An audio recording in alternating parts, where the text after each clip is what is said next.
Tá bom, você já sabe sobre o Império Romano e a queda dele, já viu vários vídeos, só que existe uma análise por trás que você ainda não conhece. Meu nome é Gregório Palaia, hoje nós vamos explorar um pouco mais sobre a questão da queda do Império Romano.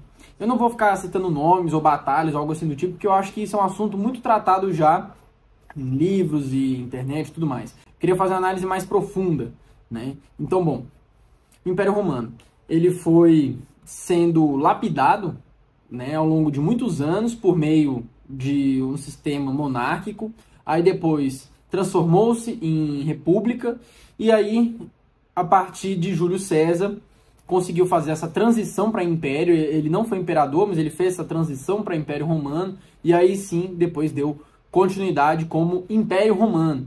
E bom, ele nasceu por meio de conquistas. Júlio César foi um conquistador, né? E isso perdurou por muitos anos. Esse foi o principal meio de desenvolvimento deste grandioso império.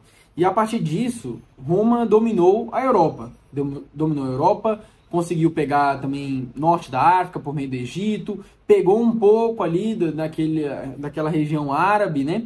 Acabou esbarrando ali com outros povos, mas foi se desenvolvendo por meio do crescimento. Porque qual que era a política do Império Romano? Por meio da expansão, você adquire mais território. Por meio de mais territórios, você consegue produzir mais. Vamos lembrar que naquela época tem aquela velha história de que o pagamento dos soldados era o sal, por isso vem o salário, por aí vai. Mas isso assim, vamos analisar de forma mais profunda. O alimento, o tempero, era muito importante naquela época. Isso de fato era uma riqueza, até porque isso era usado também como moeda de troca. Ah, mas tinha moeda no Império Romano. Tudo bem, mas os alimentos e recursos e a terra e tudo mais ainda era muito valorizado, assim como hoje ainda é muito valorizado, né? E naquela época era muito mais. Crescendo em territórios, podia-se produzir mais. Produzindo mais, consegue trocar por outras coisas e dessa forma desenvolver a riqueza. Só que além de terras, você também consegue escravos. Então, basicamente, é essa a estratégia de você expandir seu império. Claro, você também pode, dependendo de para onde você expandir, conseguir as riquezas daquele lugar, né? Os tesouros e materiais, rebanho às vezes, ou até reaproveitar aquelas construções para construir novas cidades, por aí vai. Claro, existiam recursos já desenvolvidos por outros seres humanos para onde o Império Romano desenvolvia. Mas eu acredito que o principal era terra e escravo. Tendo terra e escravo, você consegue ter mão de obra para trabalhar nesse tanto de terra, né? Porque não adianta eu aumentar a minha área se eu não tenho quem de fato trabalhar. Vamos lembrar que lá não tinha maquinário desenvolvido, então não poderia substituir por máquina. Então a mão de obra tinha que ser de fato pessoas, não tinha jeito. Por que o Império Romano começou a dar errado? Justamente porque parou de expandir. Claro, foi um raciocínio lógico. Opa, calma, vamos parar de expandir para consolidar as fronteiras. Só que nisso que parou de expandir, acabou limitando a questão dos recursos, porque o Império Romano estava crescendo cada vez mais, usufruindo daquelas terras, e em um determinado momento as terras elas ficam improdutivas, ou também o crescimento da população demanda mais, né, como uma explosão demográfica. Então, limitar a quantidade de terra acaba prejudicando na produção de alimentos. Se prejudica na produção de alimentos, isso também gera um menor poder aquisitivo, mas também o próprio alimento em si, né, de passar fome. E aí o Império Romano começou a enfraquecer. E tem um outro detalhe.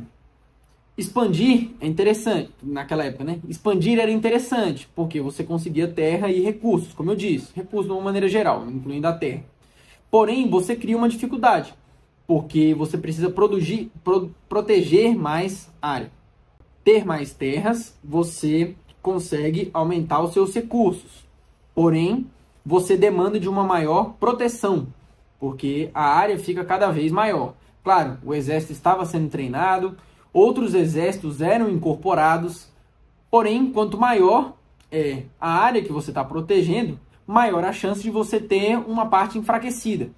Então, esses pequenos pontos fracos ali do território romano estavam sendo atacados, e os bárbaros, né, entre aspas, começaram a invadir ali, começaram a comer uma beirada aqui, pega ali, pega ali, pega ali. Quando vai ver, já estava insustentável. Claro, isso aqui é um pequeno resumo, analisando mais essa questão da expansão, teve outros fatores. E vamos lembrar também que isso é anos, tá? Às vezes a gente estuda história dessa forma rapidinho assim, porém vamos lembrar que isso são dezenas de anos passando. Porque às vezes a pessoa pode raciocinar que, nossa, como é que, pô, só porque parou de expandir, rapidamente alguém já atacou, mas eles não eram fortes? Sim, é porque passaram dezenas de anos, gerações e gerações foram trocadas, tá? Então, existiam também outras crises acontecendo de outros assuntos, digamos assim, e tudo isso prejudica. Então, bom, eu queria só trazer essa análise. Quebrando a expansão, você diminui o número de terras, você diminui o número de escravos, dessa forma você diminui também os seus alimentos, diminuindo os alimentos, a sua população fica, passa fome, digamos assim, passando fome ela fica insatisfeita, a população insatisfeita cria-se uma crise política e, tendo uma crise política, destrói um império. Até mais, muito obrigado.